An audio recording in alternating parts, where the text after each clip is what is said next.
आज हम उन लोगों की दुनिया में उतर रहे हैं जो सफलता की सीढ़ियां कह सकते हैं कि इतनी तेजी से चढ़ते हैं कि पीछे मुड़ के देखते हैं तो पाते हैं कि वे अकेले ही रह गए हैं।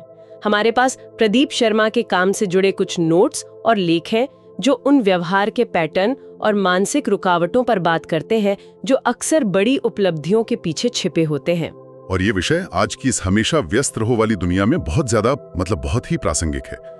लोग सफलता को एक गणित की तरह देखते हैं, लेकिन अक्सर इस समीकरण के सबसे जरूरी हिस्से इंसानी रिश्तों को ही भूल जाते हैं। बिल्कुल। तो आज हमारी पड़ताल का मकसद यही समझना है कि जब रिश्तों को सिर्फ एक काम या औपचारिकता मान लिया जाता है तो किसी की कामयाब जिंदगी के बीचों बीच एक खोखलापन कैसे पैदा हो जाता है। स्रोत साफ कहते हैं कि यह सफलता का कोई शॉर्टकट नहीं है। नहीं, बिल्कुल नहीं। बल्कि यह तो उस गाड़ी के पहिए में एक दरार डालने जैसा है जिस पर आप सवार हैं। और ये सिर्फ एक भावनात्मक बात नहीं है। स्रोत हमें इसका एक बहुत ही व्यवस्थित विश्लेषण देते हैं कि इसके असल जिंदगी में क्या परिणाम होते हैं, और लोग इन्हें अक्सर तब तक नजरअंदाज करते हैं जब तक बहुत देर नहीं हो जाती। तो चलिए इसी विचार से शुरू करते हैं। स्रोत में जीवन के पहिए की एक दिलचस्प अवधारणा का जिक्र है।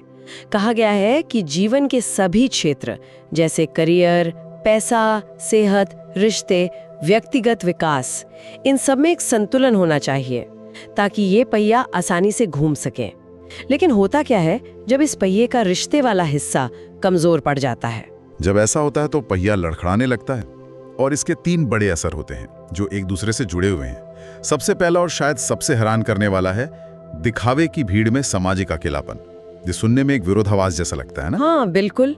मतलब आपके हजारों फॉलोअर्स हैं, कॉन्टैक्ट लिस्ट भरी हुई है, लेकिन जब रात के 3 बजे कोई मुश्किल आ पड़े तो आप किसी को फोन नहीं कर सकते। बिल्कुल यही। ऐसे लोगों के सोशल मीडिया पर हजारों दोस्त हो सकते हैं, या एक जीवन साथी भी हो सकता है जिसके साथ वे एक ही छत के नीचे रहते हैं, लेकिन वो जो भावनात्मक गहराई है, जो असल जुड़ाव है, वो नहीं होता। और इस वजह से उनके पास कोई मजबूत सपोर्ट सिस्टम नहीं होता। स्रोत इसे ऐसे समझाते हैं कि जब कोई संकट आता है तो उनका पहिया चपटा हो जाता है। उनके पास सहारा देने वाला कोई नहीं होता। वे गिर जाते हैं और उन्हें उठाने वाला कोई नहीं होता है। तो ये सिर्फ एक भावनात्मक कमी नहीं है, ये एक प्रैक्टिकल विफलता है। और मुझे लगता है कि ये लड़खड़ाहट सिर्फ एक जगह तक सीमित नहीं रहती होगी, इसका असर वो बाकी हिस्सों पर भी पड़ता होगा। निश्चित रूप से। और यहीं पर दूसरा प्रभाव सामने आता है, दूसरे क्षेत्रों पर बुरा असर। ये एक बहुत ही महत्वपूर्ण बात है जिसे लोग अक्सर वो जोड़ नहीं पाते। रिश्तों का तनाव, जैसे कि मन में दबा हुआ अपराध बोध या घर में लगातार होने वाली कलह, ये चुपके से आपके स्वास्थ्य वाले हिस्से में घुसपैठ करता है। अच्छा। इसे शरीर में कॉर्टिसोल यानी जो स्ट्रेस हार्मोन है, उसका स्तर लगातार बढ़ा रहता है। नींद खराब होती है और लंबे समय में सेहत पर बहुत बुरा असर पड़ता है। और जब आपकी सेहत ठीक नहीं, नींद पूरी नहीं, तो आप अपने काम पर भला कैसे ध्यान देंगे? आप दे ही नहीं सकते। यही तनाव आपके करियर वाले हिस्से में ध्यान भटकने और चिड़चिड़ेपन का कारण बनता है। सोचिए, आप एक बहुत जरूरी मीटिंग में बैठी हैं, लेकिन आपके दिमाग का 20% हिस्सा अभी भी सुबह जीवन साथी से हुई बहस को दोहरा रहा है। हाँ, आप शारीरिक रूप से वहां हैं लेकिन मानसिक रूप से नहीं। बिल्कुल। और तीसरा प्रभाव जो है इस चक्र को और भी खतरनाक बना देता है, वो है सफलता का दुष्चक्र। लोग अक्सर खाली रिश्तों से पैदा हुए शून्य को भरने के लिए और ज्यादा काम, और ज्यादा पैसा या सामाजिक पहचान का पीछा करते हैं। अच्छा, तो वे उस खालीपन को बाहरी चीजों से भरने की कोशिश करते हैं। सोचते हैं कि एक और प्रमोशन या एक बड़ी कार शायद इस अकेलेपन को दूर कर देगी। हाँ, वे सोचते हैं कि अगर वे ज्यादा पैसा कमाएंगे या समाज में बड़ा नाम कमाएंगे तो ये खालीपन भर जाएगा। लेकिन ऐसा होता नहीं है, क्योंकि पहिया एक तरफा और असंतुलित है। इसलिए जीवन की जो सवारी है वो ऊबड़ खाबड़ और बेहद थका देने वाली हो जाती है। वे एक लक्ष्य से दूसरे लक्ष्य की ओर भागते रहते हैं, लेकिन उन्हें कभी भी वो संतुष्टि नहीं मिलती जिसकी वे तलाश कर रहे हैं, क्योंकि पहिए का एक पूरा हिस्सा ही गायब है। ये तो वाकई में दिलचस्प है। ये सिर्फ बुरा महसूस करने के बारे में नहीं है, ये एक व्यावहारिक समस्या है जो उसी सफलता को नुकसान पहुंचा रही है जिसका लोग इतनी मेहनत से पीछा कर रहे हैं। तो जिसे लोग फोकस करने का एक स्मार्ट तरीका समझते हैं, वो असल में अपने ही सिस्टम में एक टाइम बॉम्ब लगाने जैसा है। आपने बिल्कुल सही समझा। ये नींव में ही एक दरार डालने जैसा है जो पूरी इमारत को अस्थिर कर देती है। तो ये तो हुई बाहरी भिनिया की बात कि कैसे आपके जीवन के पहिए पर असर पड़ता है। पर अब मुझे ये जानने में ज्यादा दिलचस्पी है कि ये मानसिकता असल में उच्च स्तरीय सफलता में बाधाएं कैसे पैदा करती है। स्रोत इस आम धारणा को चुनौती देता है कि भावनात्मक बोझ को काटने से व्यक्ति अधिक उत्पादक हो जाता है। चलिए इस पर बात करते हैं। हाँ, और यहाँ बताई गई 3 प्रमुख बाधाएं उन लोगों के लिए आंखें खोलने वाली हो सकती हैं जो इस रास्ते पर चल रहे हैं। पहली है सॉफ्ट स्किल्स की कमी। आज के समय में कॉर्पोरेट दुनिया के टॉप पर सफलता सिर्फ तकनीकी ज्ञान या मेहनत से नहीं मिलती। वहां टिके रहने के लिए सहानुभूति, दूसरों को ध्यान से सुनना और लोगों की अनकही बातों को समझने का जो अंतर्ज्ञान है, वैसी क्षमताओं की जरूरत होती है। मतलब लोगों को समझने और जोड़ने की कला। बिल्कुल। स्रोत में एक बहुत ही प्रभावशाली लाइन है, यदि कोई अपने परिवार के दर्द को नहीं समझ सकता है तो वह अपने ग्राहकों या कर्मचारियों की जरूरतों को पढ़ने में भी विफल रहेगा। अगर आप अपने सबसे करीबी इंसान की भावनाओं को नहीं समझ पा रहे हैं तो आप उन लोगों की नब्ज कैसे पकड़ेंगे जिनसे आपका रिश्ता सिर्फ पेशेवर है? ये नामुमकिन है। ये तो बहुत सीधी और गहरी बात है, इस पर तर्क देना मुश्किल है। तो ये पहली बाधा हुई। दूसरी क्या है? दूसरी बाधा है शरण की समस्या। स्रोत कहता है कि जो लोग लंबे समय तक बड़ी सफलता हासिल करते हैं वे घर को एक रिचार्ज स्टेशन के रूप में इस्तेमाल करते हैं।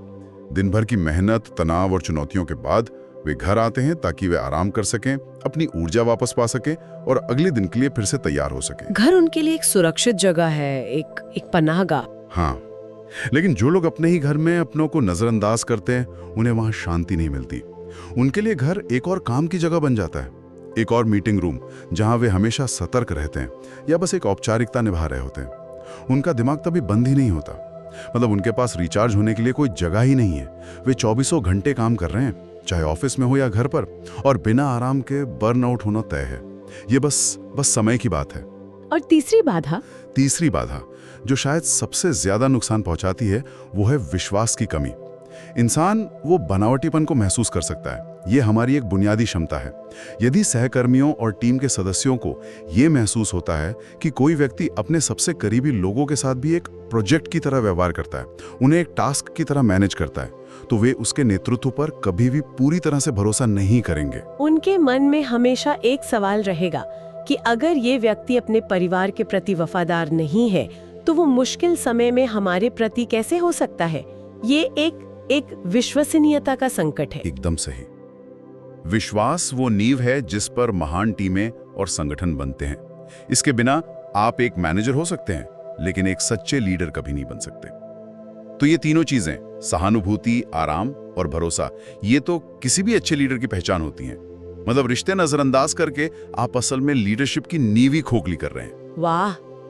तो जिस चीज का लोग अपने करियर के लिए त्याग करते हैं, यानी गहरे मानवीय संबंध, वो असल में उच्चतम स्तर पर उसी करियर की सफलता के लिए सबसे जरूरी घटक है। ये तो एक बहुत बड़ी विडंबना है। यही सफलता के विरोधाभासों में से एक है।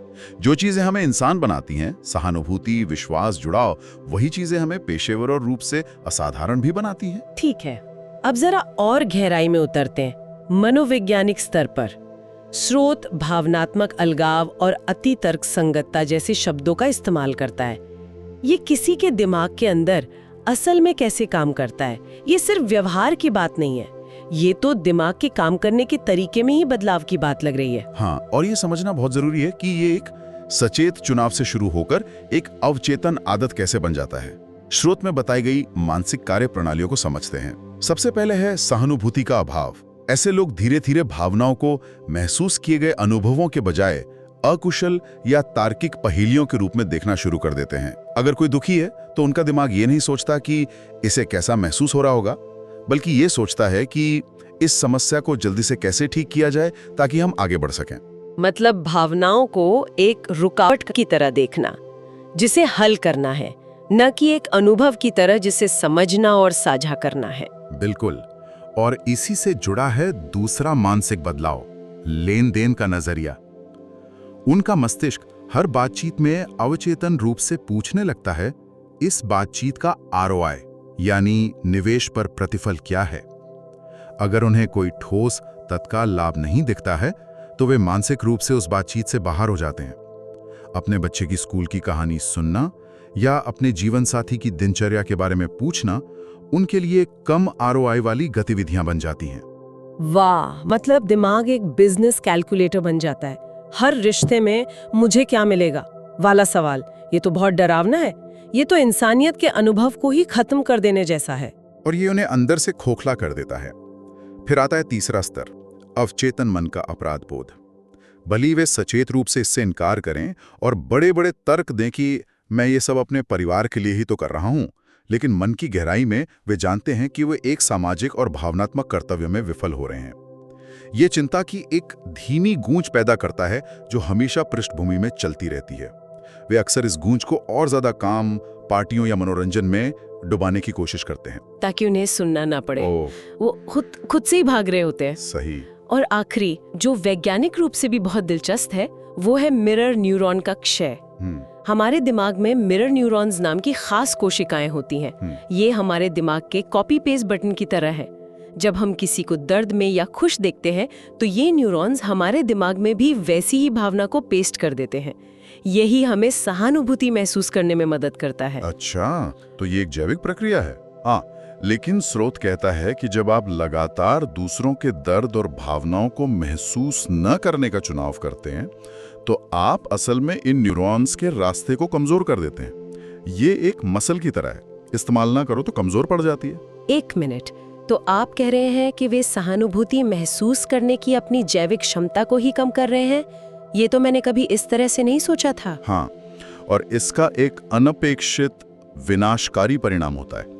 वे गहरी खुशी का अनुभव करने की अपनी क्षमता को भी कमजोर कर देते हैं, क्योंकि मस्तिष्क के जो रास्ते दर्द, दुख और सहानुभूति को महसूस करते हैं, वही रास्ते खुशी, उत्साह और गहरे जुड़ाव को भी महसूस करते हैं। आप चुनिंदा रूप से भावनाओं को बंद नहीं कर सकते। ये एक डरावना विचार है। मतलब आप भावनाओं के लिए एक ही स्विच को बंद कर रहे हैं। आप सोचते हैं कि आप सिर्फ दर्द और परेशानी को बंद कर रहे हैं, लेकिन असल में आप संतुष्टि और आनंद को भी उसी के साथ बंद कर देते हैं। यही इसका मनोवैज्ञानिक जाल है। आप सोचते हैं कि आप नकारात्मकता को दूर कर रहे हैं, लेकिन असल में आप जीवन के पूरे रंग को ही फीका कर रहे हैं। आप दुनिया को ब्लैक एंड व्हाइट में देखना शुरू कर देते हैं। तो लंबे समय में ये सब कहाँ ले जाता है? मान लीजिए कोई इस रास्ते पर चलता रहता है, सफलता की हर सीढ़ी चढ़ जाता है, खूब पैसा कमाता है, अंत में क्या होता है? स्रोत इसके लिए एक बहुत ही शक्तिशाली शब्द का उपयोग करता है, द अराइवल फैलेसी, यानी पहुंचने का भ्रम। पहुंचने का भ्रम, ये एक बहुत ही शक्तिशाली और दुखद अवधारणा है। इसका मतलब है कि लोग एक लक्ष्य तक पहुंचने के लिए अपनी पूरी जिंदगी लगा देते हैं, चाहे वो सीईओ बनना हो, एक बड़ा घर खरीदना हो या एक निश्चित बैंक बैलेंस हो, यह मानते हुए कि उस लक्ष्य तक पहुंचने से उन्हें स्थायी खुशी मिलेगी। वे अपने आप से और अपने परिवार से वादा करते हैं, बस एक बार मैं वहां पहुंच जाऊं, फिर सब ठीक हो जाएगा, तब मैं आराम करूंगा, तब मैं सबको समय दूंगा। लेकिन वो तब कभी नहीं आता है ना, या जब वो आता है तो वो वैसा नहीं होता जैसा उन्होंने सोचा था। वे उस पहाड़ की चोटी पर पहुंचते हैं जिसके लिए उन्होंने सब कुछ, अपनी सेहत, अपने रिश्ते, अपनी शांति, सब दांव पर लगा दिया था। लेकिन जब वे वहां पहुंचकर चारों ओर देखते हैं तो उन्हें एहसास होता है कि उनके साथ वास्तव में जश्न मनाने वाला कोई नहीं है। वे उस शिखर पर बिल्कुल अकेले होते हैं। उनकी सफलता फीकी और बेमतलब लगती है क्योंकि वो उन लोगों की आंखों में प्रतिबिंबित नहीं होती है जो उन्हें वास्तव में जानते हैं और प्यार करते हैं। यही इसका अंतिम खोखला परिणाम है। ये उस क्लासिक कहानी की तरह है जिसमें कोई पहाड़ की चोटी पर पहुंचता है और पाता है कि नज़ारा बहुत सुंदर है, लेकिन उसे साझा करने के लिए कोई नहीं है। और साझा न की गई खुशी, क्या वो वास्तव में खुशी है या वो सिर्फ एक उपलब्धि है? स्रोत के अनुसार वो सिर्फ एक खोखली जीत है। उपलब्धि की भावना होती है, लेकिन संतुष्टि और अपनेपन की भावना गायब होती है। और यही वो खालीपन है जिसका स्रोत बार बार उल्लेख करता है। वे लक्ष्य तक पहुंच जाते हैं, लेकिन उन्हें कुछ भी महसूस नहीं होता। सब कुछ शून्य हो जाता है। तो चलिए आज की इस गहरी बातचीत की मुख्य बातों को संक्षेप में दोहराते हैं। हमने देखा कि रिश्तों को नजरअंदाज करना कोई सफलता की रणनीति नहीं, बल्कि नींव में एक दरार डालने जैसा है जो जीवन के पहिए को असंतुलित कर देती है। ये सॉफ्ट स्किल्स, आराम करने की क्षमता और विश्वास को खत्म करके पेशेवर सफलता में भी बाधा डालती है। और सबसे गहरी बात, ये मौलिक रूप से हमारे मस्तिष्क को ही बदल देती है, उसे लेन देन वाला और सच्ची खुशी महसूस करने में कम सक्षम बनाती है। स्रोत का मुख्य संदेश यही है और इसे दोहराना जरूरी है। आप चुनिंदा रूप से भावनाओं को सुन नहीं कर सकते। भावनात्मक जुड़ाव की अकुशलता से बचने का प्रयास अंततः सच्ची संतुष्टि की संभावना को ही खत्म कर देता है। ये एक ऐसा सौदा है जिसमें आप हमेशा हारते हैं। और अब एक अंतिम विचार जिस पर मनन किया जा सकता है। स्रोत इस बात पर ध्यान केंद्रित करता है कि रिश्तों को नजरअंदाज करने से क्या क्या खत्म हो जाता है, समर्थन, विश्वास, खुशी। लेकिन चलिए इसे दूसरी तरफ से देखते हैं। विचार करने के लिए एक सवाल ये है, जब कोई गहरे प्रामाणिक संबंधों में समय और ऊर्जा निवेश करने का विकल्प चुनता है, तो कौन सी अनूठी ताकतें, अंतर्दृष्टि और लचीलापन सक्रिय रूप से निर्मित होते हैं, और कैसे वो ताकतें जीवन और करियर दोनों में वास्तविक अनमोल संपत्ति बन सकती हैं।